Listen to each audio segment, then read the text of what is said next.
Hi, friends. Today I'm excited to give you a tour of my small home garden.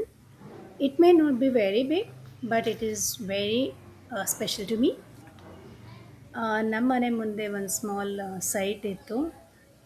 ನಾನಲ್ಲಿ ಬಸಳೆ ಸೊಪ್ಪು, ರಾಮಫಲ, ಮೆಹಂದಿ, ಮಾವಿನ ಮರ, ಅವಕಾಡೊ ಇನ್ನೂ ಕೆಲವು ಗಿಡಗಳನ್ನು ಬೆಳೆಸ್ಕೊಂಡಿದ್ದೀನಿ. ನನಗೆ ಬಸಳೆ ಸೊಪ್ಪು ಅಂದರೆ ತುಂಬ ಇಷ್ಟ. ಆ, ಅದು ಆರೋಗ್ಯಕ್ಕೂ ತುಂಬ ಒಳ್ಳೆಯದು ಅಂತ ಎಲ್ರಿಗೂ ಗೊತ್ತಿದೆ. ಬೆಂಗಳೂರಲ್ಲಿ ಫ್ರೆಶ್ ಆಗಿರೋ ಬಸಳೆ ಸೊಪ್ಪು ಸಿಗೋದು ತುಂಬ ಕಷ್ಟ. ಅದಕ್ಕೆ ನಾನು ಮನೆಯಲ್ಲೇ ಬೆಳೆಸೋಣ ಅಂತ ನಿರ್ಧಾರ ಮಾಡಿದೆ. ಮೊದಲಿಗೆ ಒಂದ್ಸರಿ ಹಾಕಿದಾಗ ಸರಿಯಾಗಿ ಬಂದಿರಲಿಲ್ಲ. ಬಟ್ ಈ ಸರಿ ಚೆನ್ನಾಗಿ ಬರ್ತಿದೆ. ನೀವೇ ನೋಡಿ ಎಷ್ಟು ಚೆನ್ನಾಗಿ ಬೆಳೆದಿದೆ. ಆಮೇಲೆ ನನ್ನ ಹಸ್ಬೆಂಡು PVC ಪೈಪ್ ಯೂಸ್ ಮಾಡಿಬಿಟ್ಟು ಚಪ್ರ ಕೂಡ ಮಾಡಿದ್ದಾರೆ. ನನಗೆ ಹಳ್ಳಿಗಳಲ್ಲಿ ಬಸಳೆ ಚಪ್ರ ಹಾಕಿ ಬೆಳೆಸೋ ರೀತಿ ತುಂಬ ಇಷ್ಟ. ಅದು ಕ್ಲೀನಾಗೂ ಇರುತ್ತೆ. ಸೊ ಅದೇ ಥರ ನಮ್ಮ ಮನೇಲೂ ಬೆಳಿಬೇಕು ಅನ್ನೋ ಆಸೆ ಇತ್ತು. ಅದಕ್ಕೆ ಈ ರೀತಿ ಚಪ್ರ ಹಾಕಿರೋದು.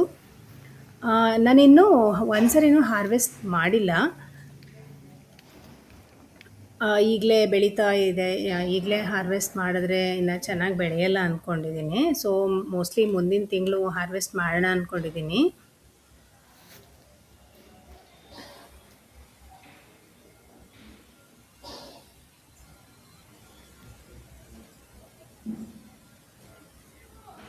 ನಾನಿಲ್ಲಿ ಪುದೀನ ಕೂಡ ಹಾಕಿದ್ದೀನಿ. ಮನೆಗಾಗುವಷ್ಟು ಪುದೀನ ಸಿಗುತ್ತೆ. ಬಸಳೆ ಗಿಡದ ಕೆಳಗಡೆನೆ ಹಾಕಿರೋದು. ನೋಡಿ ನೆಲನಲ್ಲಿ ಕೂಡ ಬೆಳೀತಾ ಇದೆ. ನಾನು ಆರ್ಗ್ಯಾನಿಕ್ ಫರ್ಟಿಲೈಸರ್ ಕೂಡ ಆರ್ಡ್ರ್ ಮಾಡಿದ್ದೀನಿ. ಅದನ್ನು ಹಾಕಿದ್ರೆ ತುಂಬ ಚೆನ್ನಾಗಿ ಬರ್ಬೋದು. ಹಾಗೆ ಅದ್ರ ಜೊತೆಗೆ ನಾನು ಕರಿಬೇವಿನ ಸೊಪ್ಪು, ಆಮೇಲೆ ರಾಮಫಲ ಹಾಕಿದ್ದೀನಿ. ರಾಮಫಲ ಮೋಸ್ಟ್ಲಿ ನೆಕ್ಸ್ಟ್ ಇಯರ್ ಫಲ ಬರ್ಬೋದು. ಮೆಹಂದಿ ಗಿಡ ಕೂಡ ಇದೆ ನೋಡಿ, ಅದು ಕೂಡ ಚೆನ್ನಾಗಿ ಬರ್ತಿದೆ.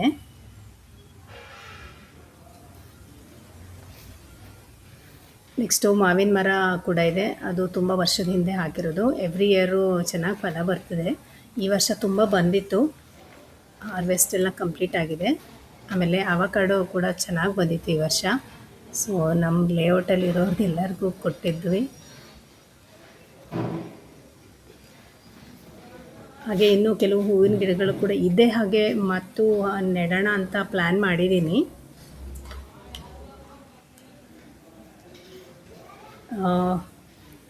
That's all for today. Friends, I hope you enjoyed my small home garden tour.